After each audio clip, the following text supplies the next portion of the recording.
Today we discuss chapter 1, class 10 history part 3. First we started the revolutionaries, क्योंकि 2 part में हम लोग cover कर चुके हैं फ्रेंच रिवॉल्यूशन, उसके इम्पैक्ट के बारे में. ठीक.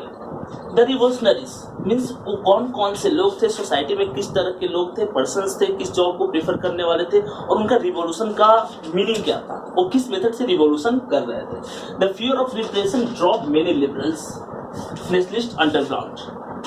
एक चीज हम लोग जानते हैं क्या, ट्रीटी ऑफ वियना जो 1815 में हुआ था. ठीक है, ट्रीटी ऑफ वियना में जब पावर मोनार्की के पास आ गया, ठीक है, क्योंकि इससे पहले नेपोलियन के पास था, डिक्टेटरशिप था, उसके बाद वो इम्पेरर बन गया जिसमें सिटीजन के पास बहुत सारे राइट आ गए. ठीक है, लेकिन 1815 के बाद जब फिर से कंजर्वेटिव गवर्नमेंट फॉर्म हुई, मोनार्की फिर से स्टेब्लिश हुई, उस टाइम सबसे ज्यादा प्रॉब्लम जो थी वो रिवॉल्यूशनरीज को हुई. ठीक है, जितने भी रिवॉल्यूशन करने वाले थे उनको कैच किया गया और कैच करके उनको हैंग कर दिया गया, फांसी लटका दिया या मार दिया गया. रिप्रेशन, उनके साथ रिप्रेसिव मूवमेंट अपनाया गया. ठीक है, सो जितने भी रिवॉल्यूशनरीज थे वो अंडरग्राउंड होकर के अपने रिवॉल्यूशन को इम्पैक्ट दे रहे थे. जियोस्पी मैचनी, इस चैप्टर में हम लोग एक इंपॉर्टेंट पॉइंट करेंगे, unification of Italy, unification of Germany, unification of England. अगर हम लोग यूनिफिकेशन ऑफ इटली करेंगे उसमें जियोस्पी मैचनी जो है इंपॉर्टेंट रोल प्ले करते हैं. जियोस्पी मैचनी कौन? जियोस्पी मैचनी एक रिवॉल्यूशनरीज थे इटली के. ठीक है, इनका क्या रोल रहा, बहुत बार शॉर्ट नोट पूछता है जियोस्पी मैचनी के बारे में, गैरीबाल्डी के बारे में, काउंट कैमिलियो डी कैवर के बारे में. ठीक है, जियोस्पी मैचनी बॉर्न इन जेनेवा 1807. इनका जन्म कब हुआ था? 1807 में. कहा? जेनेवा में. ठीक है, become a member of secret society. क्यों सीक्रेट सोसाइटी बन रही थी? क्योंकि सीक्रेट सोसाइटी इसलिए बन रही थी, अंडरग्राउंड हो गए थे, क्योंकि जो भी कंजर्वेटिव गवर्नमेंट के रिप्रेजेंटेटिव थे या जो भी रूलर थे वो रिप्रेसिव मूवमेंट एडॉप्ट कर रहे थे, जिसके चलते सीक्रेट सोसाइटी बनानी पड़ती थी. ठीक है, और वो क्या थे? जियोस्पी जो मैचनी है एक सीक्रेट सोसाइटी के मेंबर थे जिसका नाम था कार्बोनरी. कार्बोनरी सीक्रेट सोसाइटी के मेंबर थे. जियोस्पी मैचनी जन्म हुआ था 1807 में. कहां पे? जेनेवा. ठीक है, he was sent into exile in 1831 for attempting a revolution in Liguria. Liguria में उन्होंने रिवॉल्यूशन किया. He was spent into exile in 1831. ठीक है, 1831 में उनको एक्साइल कर दिया गया, उनको हटा दिया गया, उनको निकाल दिया गया. ठीक है, कहां से? लिगोरिया में वो एक मूवमेंट कर रहे थे जहां से उनको एक्साइल कर दिया, देश निकाला जैसे किया जाता था, उस पर्टिकुलर एरिया से उनको हटा दिया गया. ठीक है, founded 2 secret society, young Italy and young Europe. बोला कि उन्होंने 2 सोसाइटी बनाई, यंग इटली और यंग यूरोप. ठीक है, उन 2 सोसाइटी का नाम क्या था? एक का नाम था यंग इटली और दूसरे का नाम था यंग यूरोप. ये 2 सीक्रेट सोसाइटी थी. मींस कंजर्वेटिव गवर्नमेंट के नजर में न आते हुए हम रिवॉल्यूशन को अंजाम देंगे. तो बार बार क्वेश्चन आता है कि जियोस्पी मैचनी ने कौन सी 2 सीक्रेट सोसाइटी बनाई थी? So first one is Young Italy and second one is Young Europe. ठीक है, बोला कि Duke Metternich describe him most dangerous enemy of monarchy. Duke Metternich कौन था? ड्यूक मेटरनिच ऑस्ट्रिया का चांसलर था और ड्यूक मेटरनिच जो कि लीड किया था वियना कांग्रेस को, जो 1815 में हुआ था, जिसको ट्रीटी ऑफ वियना भी बोलते हैं हम लोग, वो इनको बोलता था, मैचनी को मोनार्की का सबसे बड़ा इनेमी बोलता था. ठीक है, the most dangerous enemy of our social order. बोला कि ये क्या बोलता था? सबसे डेंजरस इनेमी बोलता था किस चीज के? उनके सोशल ऑर्डर के, जो उनकी कंजर्वेटिव गवर्नमेंट थी, जो उनकी मोनार्की थी, उसका. ठीक है, और ड्यूक मेटरनिच एक और बात बोला था, when France sneezes whole Europe catches cold. जब फ्रांस स्नीज करता है, जब फ्रांस खांसता है, ठीक है, तो पूरा यूरोप में सर्दी फैल जाती है. इसका कहने का मीनिंग है कि फ्रांस में अगर कोई रिवॉल्यूशन होता है तो उस रिवॉल्यूशन में, ठीक है, उसका पूरा इंपैक्ट जो है वो पूरे यूरोप पर पड़ता है. द मोस्ट डेंजरस इनेमी, और ये क्या बोला था कि when France sneezes whole Europe catches cold. पूरा यूरोप में क्या होती है? सर्दी फैल जाती थी. ठीक है, Greek War of independence 1821. Greek War of independence. ठीक है, उससे पहले हम लोग एक टर्म को जानेंगे, एज ऑफ रिवॉल्यूशन।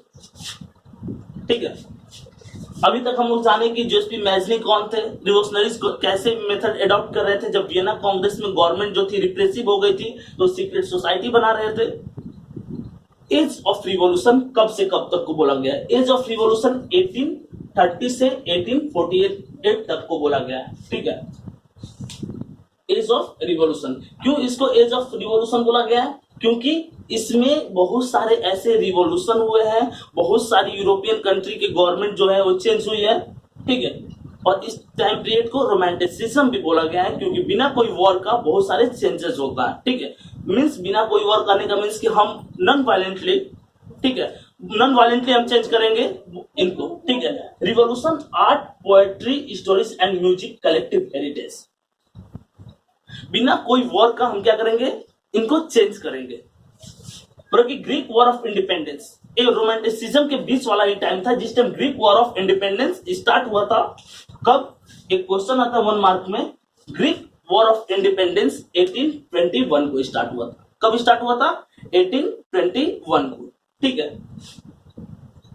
कब? रोमांटिसिज्म वाले टाइम में, और इस टाइम में कोई फाइट नहीं हो रही थी। नॉर्मल जो भी आपके थे कि हम सॉन्ग के थ्रू, डांस के थ्रू, ठीक है, या सॉन्ग और डांस का मिक्सचर जो होता है उसके थ्रू, प्ले के थ्रू, ठीक है, हम अपोज करेंगे वहां की गवर्नमेंट को। ट्रीटी ऑफ कॉन्स्टेंटिनोपल, एक शहर है कॉन्स्टेंटिनोपल ग्रीस में। ठीक है, और ट्रीटी ऑफ कॉन्स्टेंटिनोपल कब हुई थी? 1832 में।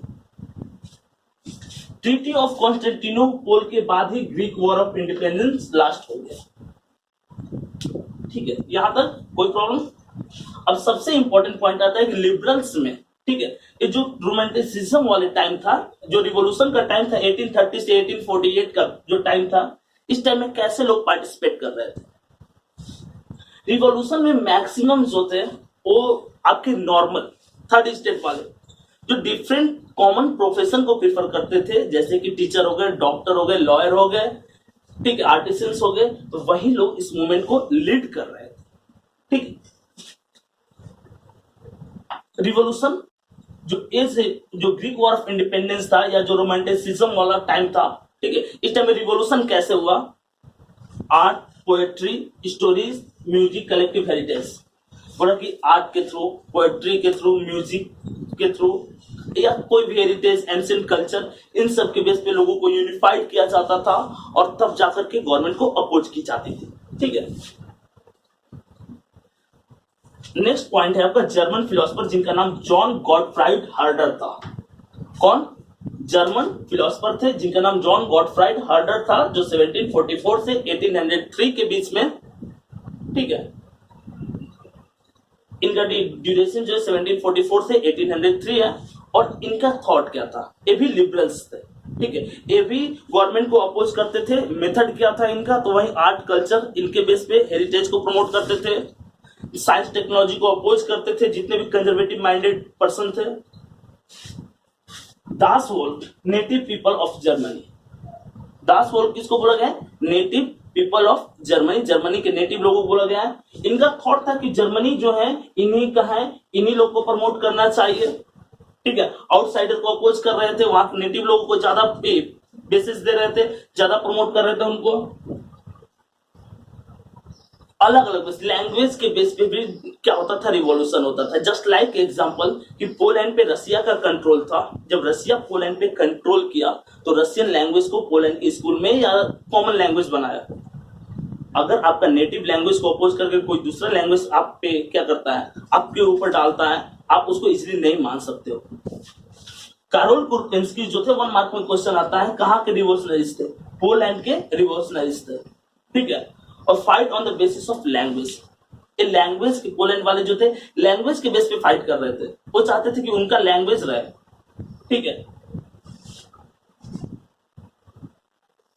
इसके बाद आता है बोला कि सेल्सियन विलेज वर्कर। एक विलेज था, ठीक है, और उस विलेज में लगभग 18,000 वर्कर्स थे। सेकंड उनके सामने थे वीवर्स, और जो बड़े आपके ट्रेडर्स, मर्चेंट्स थे वो होता क्या था कि उस टाइम क्लोथ मार्केट में काफी ज्यादा प्रॉफिट उनको आता था, बट उस प्रॉफिट का थोड़ा सा भी पॉइंट वीवर्स को नहीं मिलता था।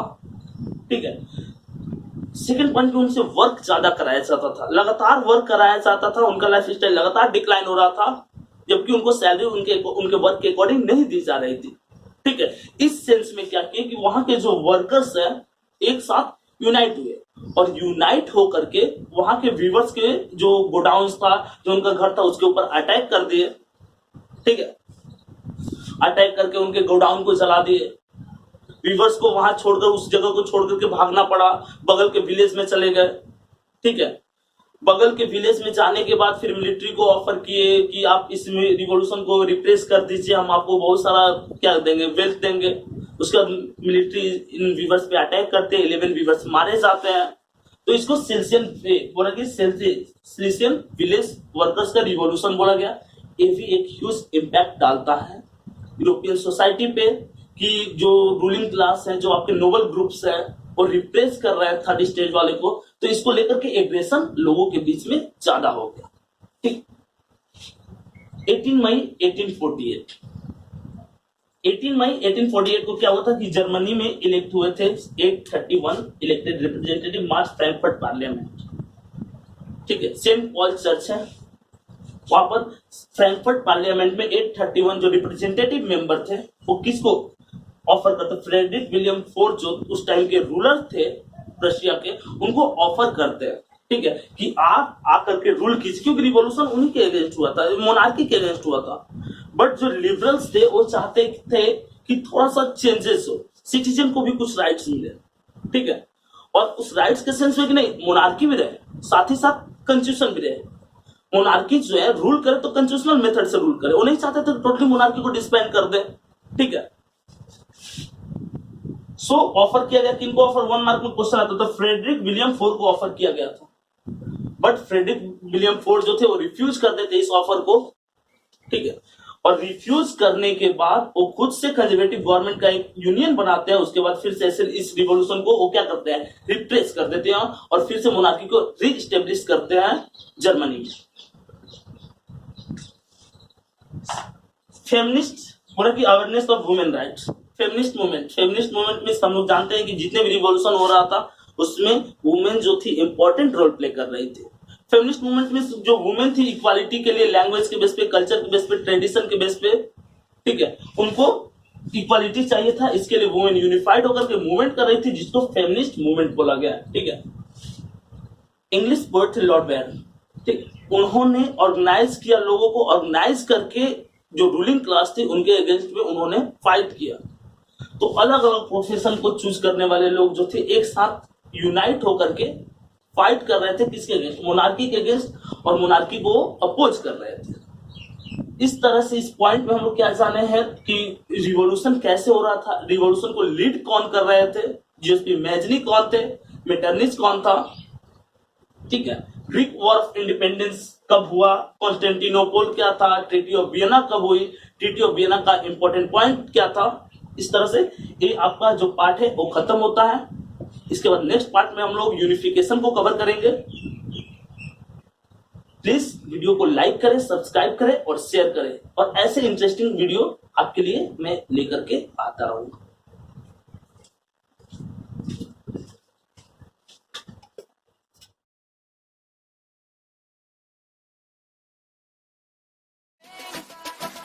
Summer